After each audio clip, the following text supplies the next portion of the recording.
All right, everybody, welcome back to another episode of the Black Experience. Welcome back to another episode in season 4, guys. We're in season 4. It's an exciting time, guys.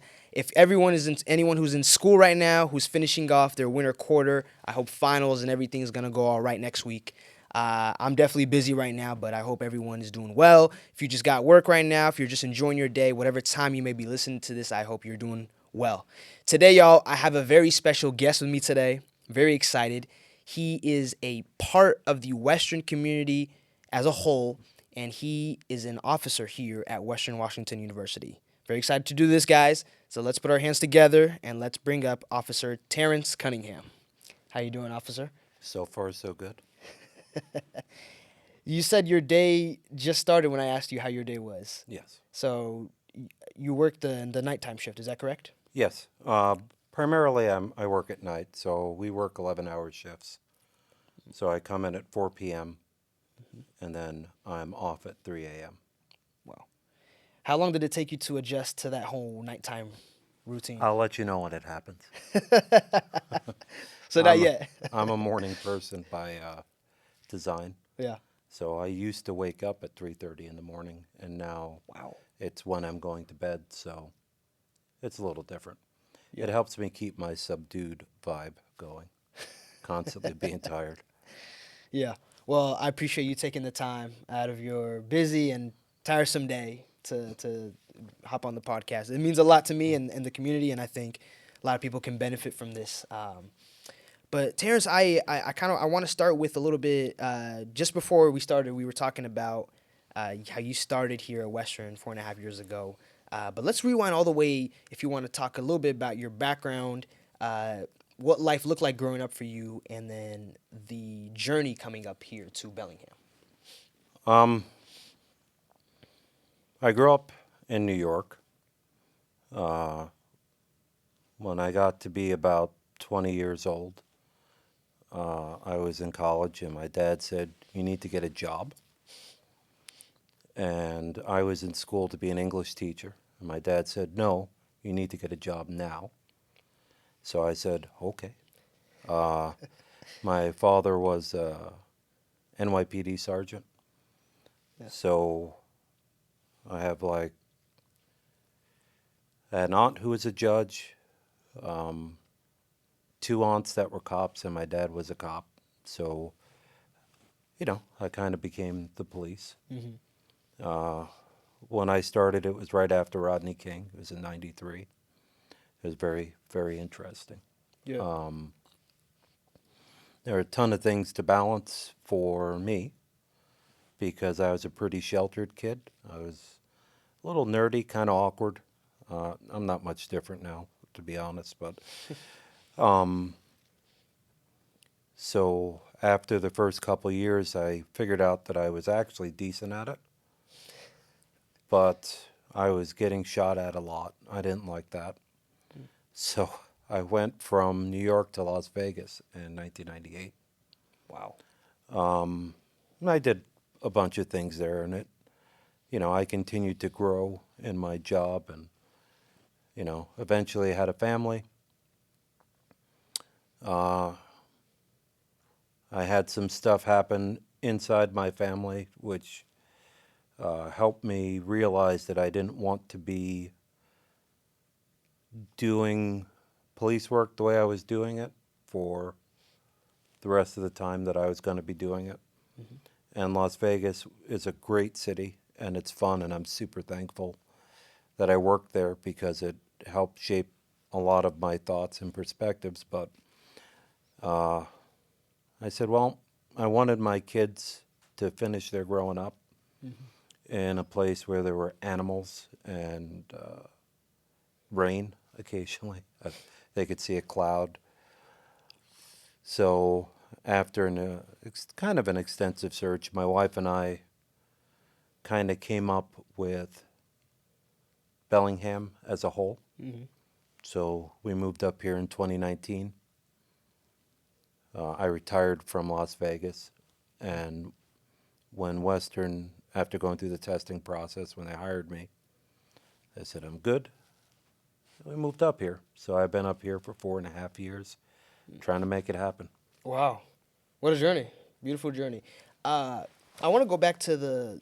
So you were hired in '93, and that was during Rodney King. You said It was right after. right Rodney King after happened in 92. in '92. Okay, Yeah. yes, yes. How was the? Can you describe the climate? I guess at the time in '93 when you were first hopping on, and that after right after such an event could have happened.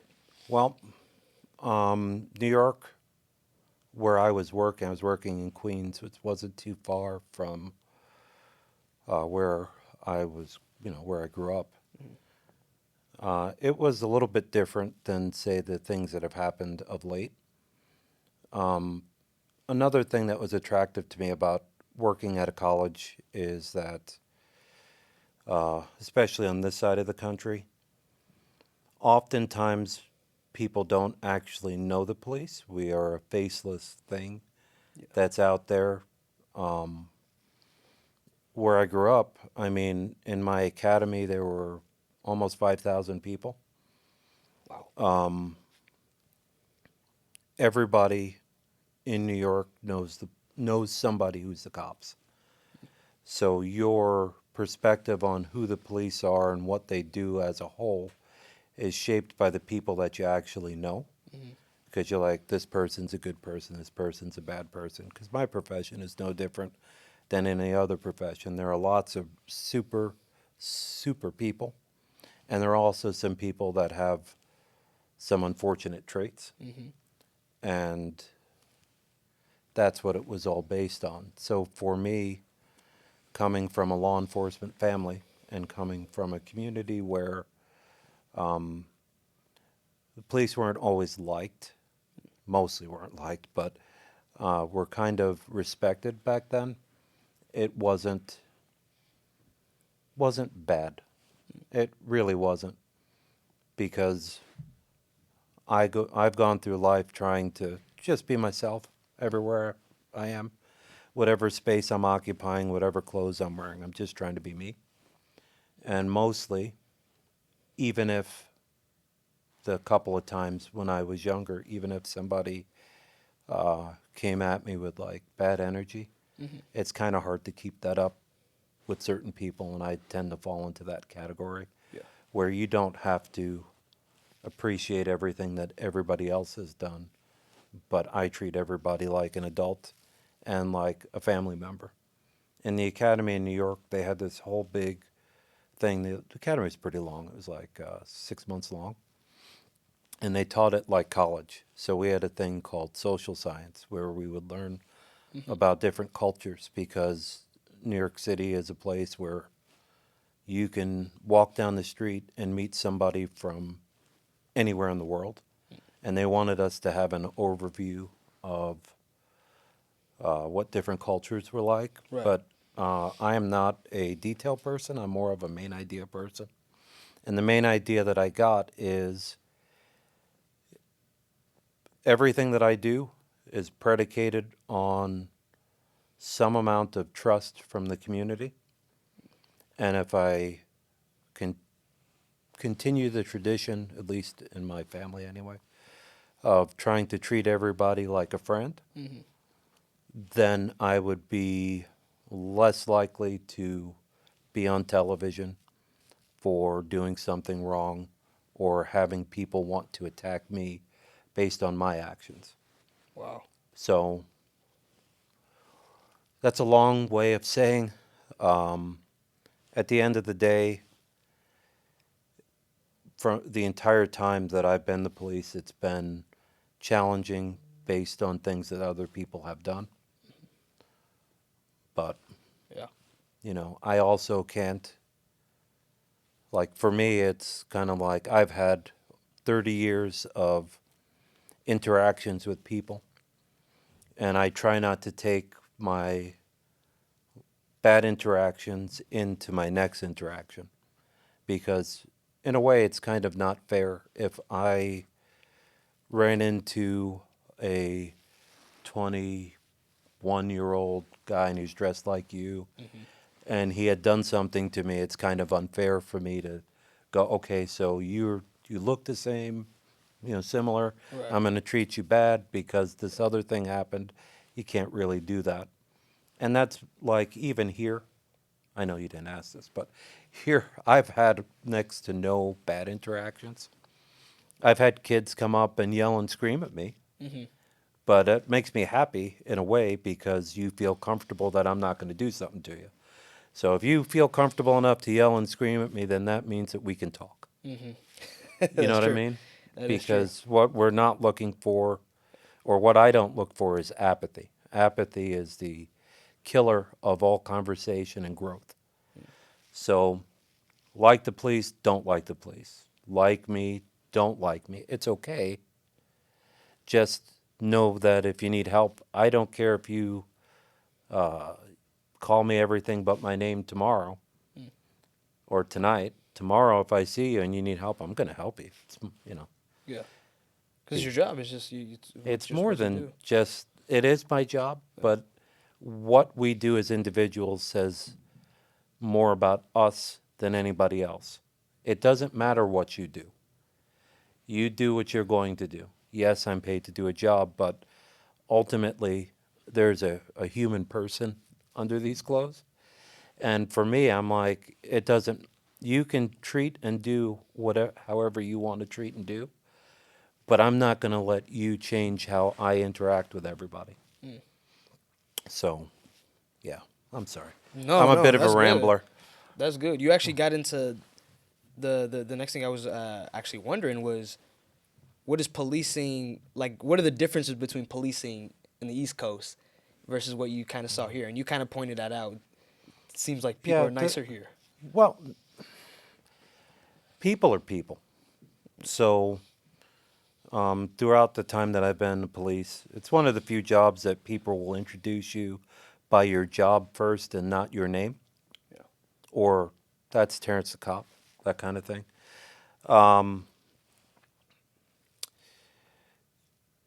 Most things have very little to do with the things that people think that it has to do with. If you are a 40-year-old uh, black man who makes, $80,000 a year, it doesn't matter if you're on the East Coast or the West Coast. You're probably living a similar life. If you're a 40-year-old white woman, East Coast, West Coast, people are people.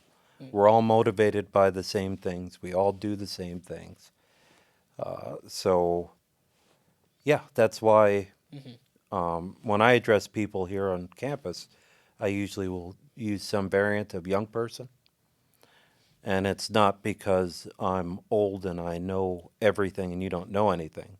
It's because it's the most polite way for me to address you. Sure. You know what I mean?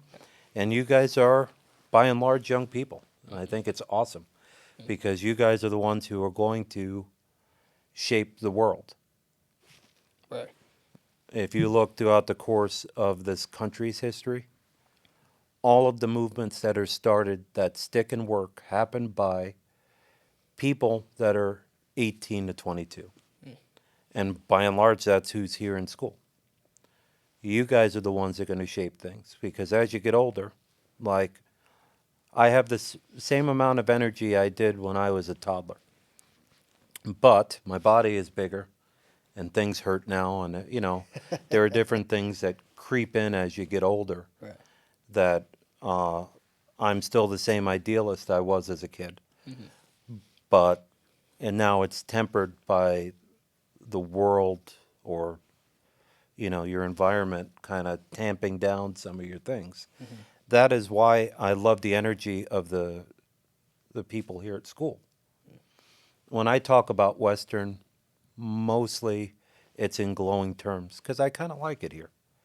I really do. I don't like tons of things, but I like Western. I think the campus is beautiful. Mm-hmm. I think by and large, most of the people here are really good. At least for me, it's a little harder because there are so many students.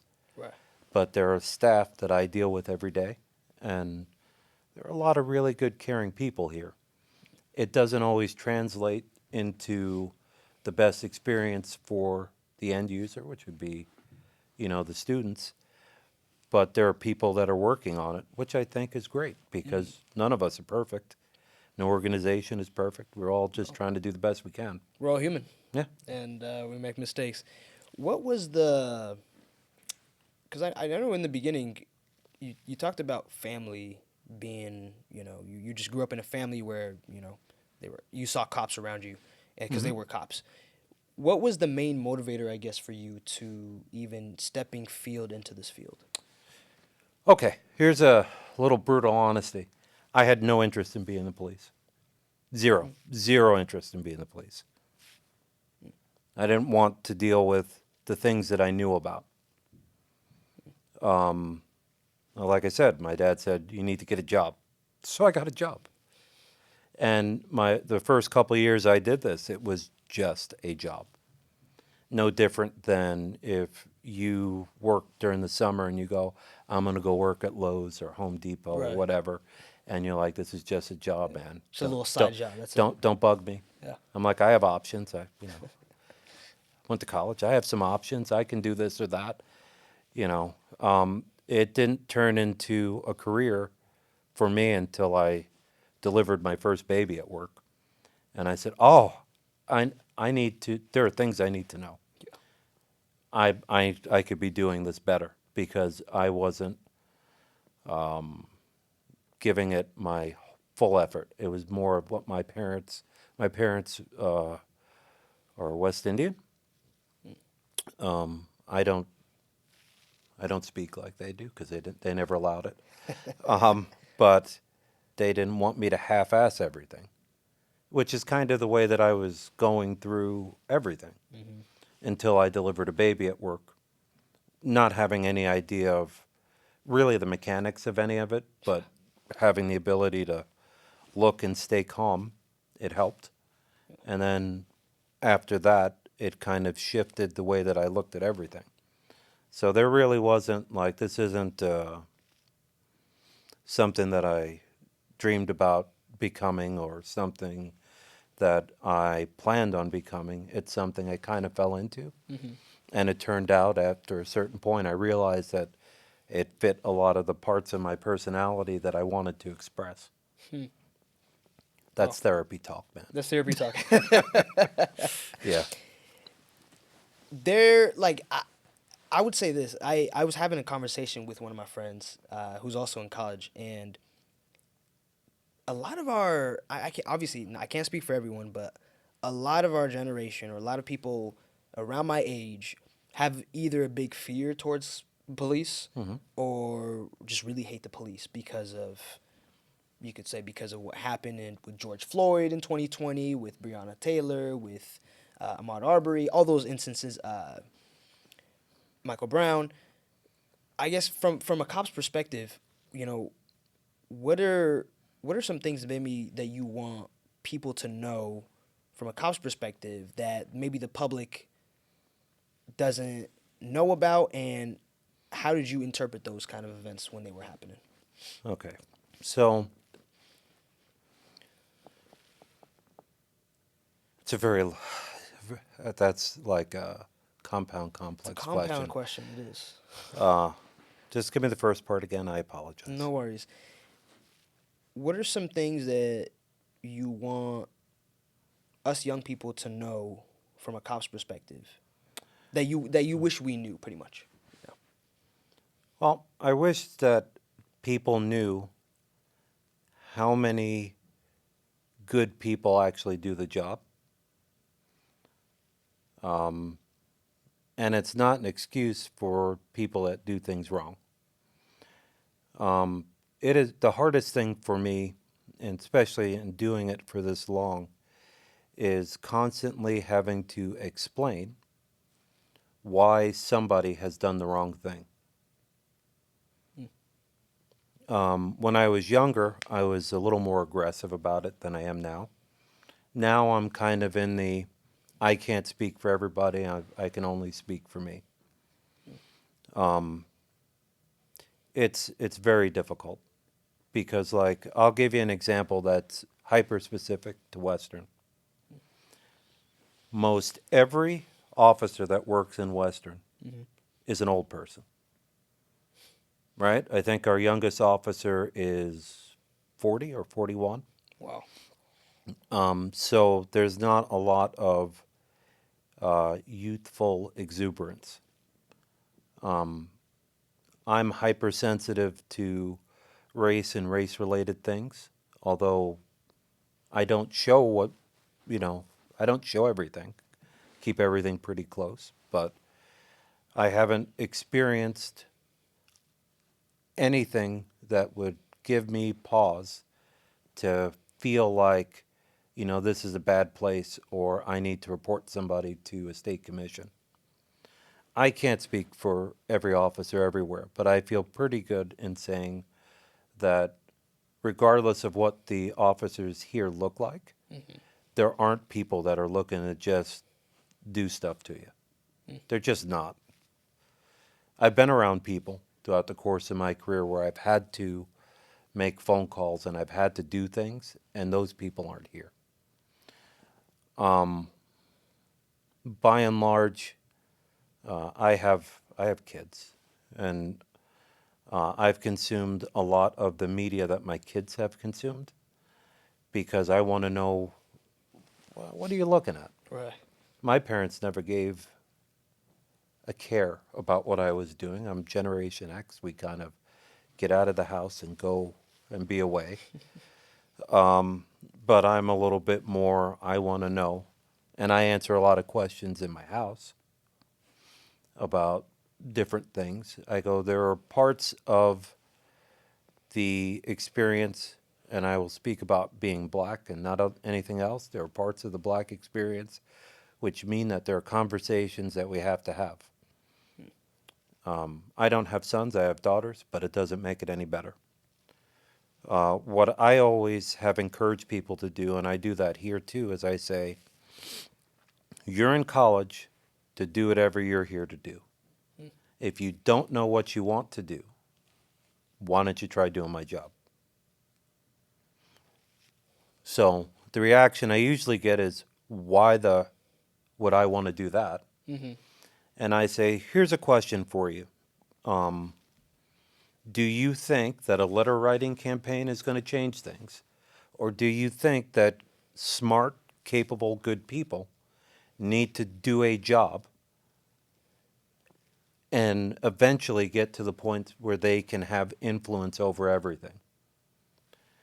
The idea of policing, I understand how policing started in this country. I understand what it was meant for in this country. But I also see that there is a tremendous opportunity for smart, capable people to make changes. I'm not much of a complainer because complaining to me is a waste of time. What I am is more of a consequentialist. If good people don't do this job because all of the young candidates find it unattractive, and the only people that do the job are people who shouldn't do the job, the consequence of that will be that everything that you do not like will get amplified further. Right. It's part of the reason why I trained officers for the last 6 or 7 years. I worked in Las Vegas, and there are probably 30 or 40 cops on that department from me on calls saying, you know, you talk to them, because people I would see over and over, and they're like, you're different. I'm like, I'm not different. I'm just like you. And if you want things to get better, you have to do things to make it better. If you see something is wrong, you need to go and make a complaint. And they're like, well, they're not going to do anything. It doesn't matter what you think they are or aren't going to do, but if you don't give people notification and a chance to know that something is wrong and give them an opportunity to fix it, how is it going to get fixed? So Yeah. it's, if you ever have the opportunity to go to one of the desserts with the directors, they like to do that at nighttime, and they like to send me, this is the same messaging I give. I'm like, if you don't like something in your dorm, you know what you do? You go to those things and you respectfully say, this stuff isn't right. This place is not cheap. I know I've already put a kid through school here. Yeah. I know it's not cheap. Yeah. I don't get discounts. I am paying what you're paying. Hmm. I understand that. But the whole point behind college to me was to learn how to be an adult in a relatively safe environment. Relatively. It's a lot safer than being out in the wild, as I call it, because this is more controlled. There are Yeah. extra layers of things to assist, and I'm just one of those layers. But that's always been my messaging. It's like, hey, you don't have to like everything, and you are supposed to do something with the energy you have. And the younger I can get to people, the happier it makes me, because you can't fix things unless you're working on a solution. Right. Exactly. Being And solution oriented. if you run around hating a group of people, Hmm. then you're just as bad as every other hate group that's out there. And that's the truth. There are plenty of cops I don't like because they're not good people that I want to hang out with throughout the course of my career. You know what? There are lots of school teachers I don't like. There are lots of people I don't like, but they're individuals. It's not necessarily the group, even though the group that I'm a part of, admittedly, gets a lot of attention Hmm. from the propaganda shows, from like Cops, which was a recruitment tool for tons of years, right? To the evening news now. So it's a part of our life. I like to ask people, I'll ask you a question if you don't mind. Sure. So when you talk to your friends and they don't like the police and they don't want to mess with them, none of that Hmm. stuff, what do you think would happen if there were no police? Chaos. So they talk about police reform They. and they people talk about that. Uh huh. And my question is always the same. What does that actually look like? Help me understand. Because could things be better? Absolutely. Absolutely. But I think that was an overreaction, especially when George Floyd, the whole situation happened, which was very sad. That shouldn't have happened. But the whole defund the police movement, when that, I felt like that was just an emotional reaction.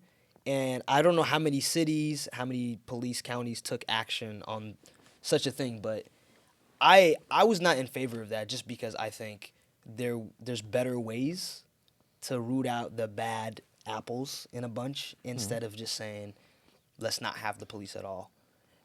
Actually in Capitol Hill, right in Seattle, don't they have an autonomous zone or something like that where They did. My, yeah. excuse me, there's no cough button. My overall point in Mhm. all of it is Yeah. saying, being a consequentialist, I'm like, if we are unhappy with the quality of things that we have, whether it's here on campus or out in the world at large, then we all need to be working on finding solutions to make it better. If that solution is, I'm going to go to college and I'm going to get master's degrees and doctorates and start social reform, that's great. Or I'm going to get the same thing and then I'm going to become the police Mhm. and I'm going to get to the top of organizations and change things, then that's a solution. Mhm. Because I'm all about that stuff. And I'm all about having the conversations, whether it is, Mhm. here Yeah.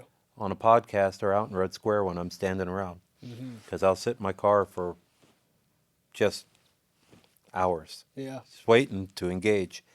Because I'm not going to come run up on you because I do understand how people feel about the police. Mhm. But how people are going to feel about me is totally different. Or it's exactly the same. I don't know because I haven't met all of you yet. Right. You know what I mean? So I am all about saying if you don't like something, Mhm. fix it. Fix it. Or at least try to fix it Yeah. and take those steps to be solution oriented. I want to ask you this because I remember when I had Katie Potts, the chief of police. Hmm. Y'all know her. I asked her this question because I was so curious to see, what the different, identities is. You know, Terrence, you as a black man, and then you as also a cop. When you're wearing the uniform, people first see that uniform, right? But once Hmm. you take it off, they just see Terrence the Black Man. Depends on who you're talking about. Because this is, like I said earlier, it's one of the few jobs where I am not disassociated from what I do. Mm. It doesn't matter if I go to a social gathering somewhere, Mm-hmm. if I saw you out and you were with your friends, you're like, that's Terrence Cop. He was on my podcast. Because you want them to know that I'm the police so that they don't, whatever. They're gonna do something crazy, yeah. So that is part of my identity. Mm. And I've been doing this for so long that I'm pretty comfortable understanding. I understand a lot of things. I Mm-hmm. understand that there are plenty of people that don't like the police. They don't mess with them. Mm. Okay. Mm. You Yeah. know, I also understand that my job is necessary. Mm-hmm. And the funny thing for me is I never have minded people not liking me if you don't like me. But if you don't like me because of the clothes I'm wearing, I, that's where you'll get the most lively dialogue out of me. And that's what happens here on campus. When I engage, I engage. Right. You know, when we're talking, we're talking. Because if I'm not real with everybody I talk to, then I'm just, my goodness, it's so hard to speak properly all the time. It's hard for people to believe what you're saying if you're not saying things in a way that's real. So, Hmm. give you an example. I can tell you a lie, or I can tell you the truth. And all of us have hardwired inside of us stuff that, if I start telling a lie or if I start talking in a way that's not really me, Mm-hmm. first you're like, psh, okay, here we're going again with this, lying, blah, blah, blah, trying Mm-hmm. to get my confidence, whatever. Sure. That's why I don't lie. I'm just me all the time. Yeah. I may not curse as much when I'm in uniform, but I'm a regular person. Mm-hmm. I speak like regular people do. Yeah. So that's why I say stuff like that. It's like a lie is a lie, truth is a truth. Right.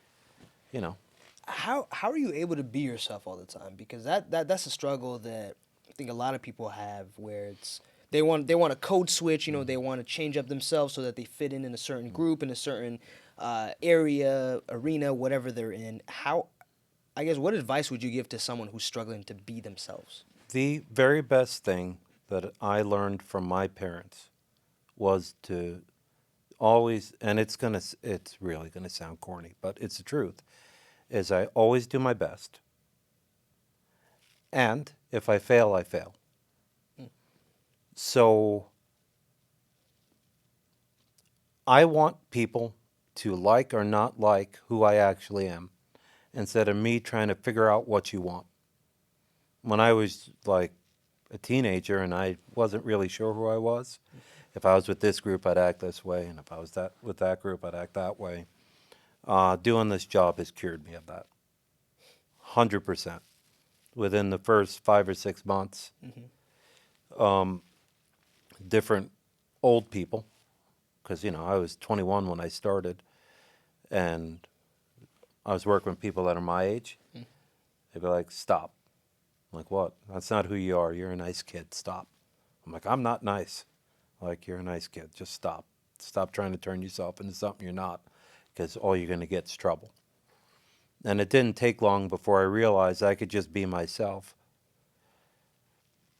And once you start stacking up some successes and just being yourself, it when you start acting like not yourself, it starts feeling weird. Mm. It's one of the things here, like there are different groups that meet outside. I don't go into the club meetings that are inside unless you're not inviting me. Most people don't call the cops when they're having something fun happen, so I get it. But with the things that go on here, all of the kids that do stuff outside, when I'm working, I try to be a part of. I'll come say hi, see if everything's going okay. Why? Because they're doing things that other people may look down on.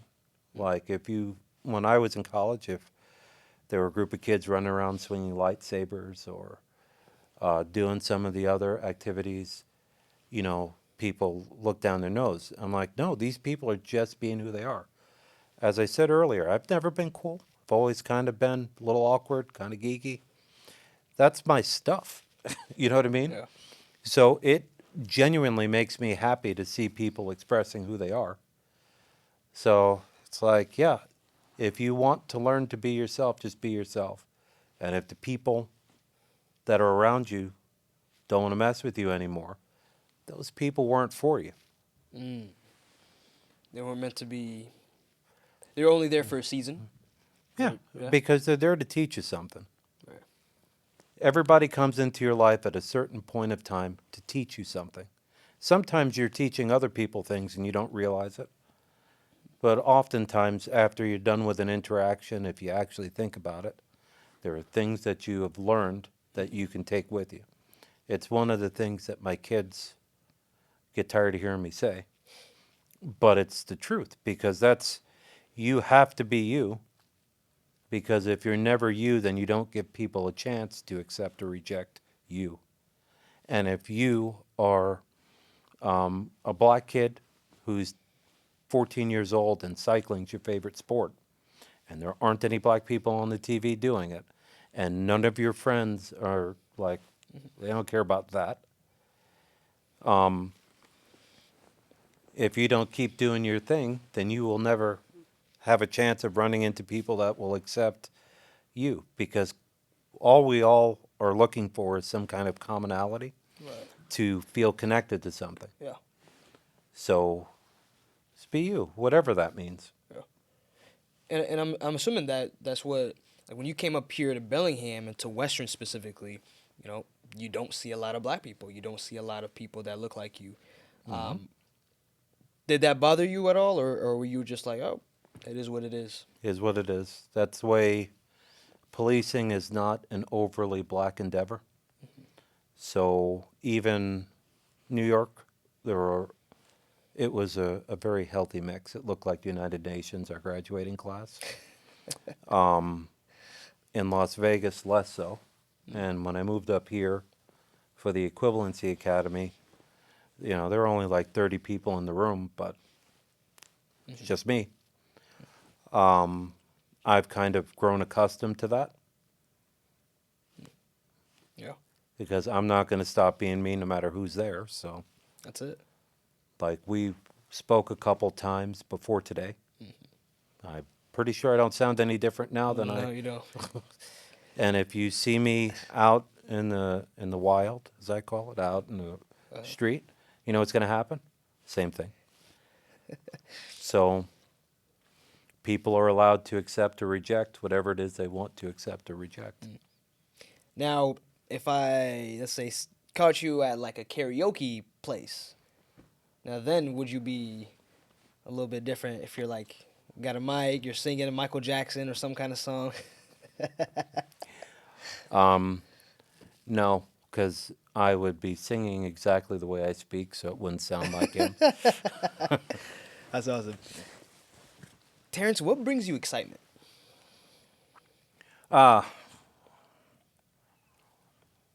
Very few things that I would label as actual excitement.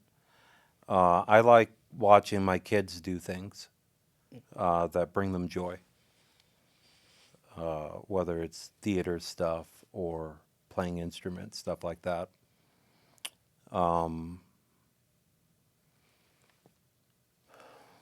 I guess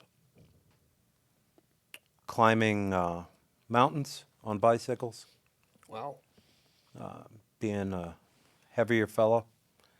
It's a little bit more of a struggle, but I enjoy that thoroughly because it helps clear my mind. Yeah. There- I get excited occasionally on campus, and this is going to sound a little self-serving, but it's why I'm still working. Um, there are lots of young people here who are kind of lonely because it doesn't feel like a super friendly place. And sometimes some of those things really build up. And when people are strong enough or they have a friend that calls and I get to talk to somebody and I can see the little spark inside them, that brings me joy, actually. It's actual joy because I know that I'm helping. So that's about what, trips my happiness trigger. Yeah, yeah. I'm really the same way. I don't do it as much this year just because I've been so busy with school. That should be an excuse. But last year, uh, every time I grab food, let's say from the Subway or the Panda in the VU, I would just instead of just sitting by myself with my phone, I would go sit with someone new and strike up conversation. Some people want to, some people don't. I move on. But just having that conversation with them, and then they'd have to leave for class, I'd have to leave. You could see that they're just, you know, they're a little bit excited, like their day is off a little bit off the ground a bit, because either they were thinking about a test coming up or something. That brings me really joy too. And I wish that there was more of that here yeah, because then a lot of you young folks would look happier. hmm It's kind of sad to be in such a beautiful place and to have your whole life ahead of you, to have opportunities, and to not be happy about it. yeah, So, that makes sense. Terrence, to wrap up, and I think what we were just talking about kind of fits in perfectly. What advice would you give to the younger generation today? um, I'm going to go off the board a little bit Hmm. and say take care of your teeth.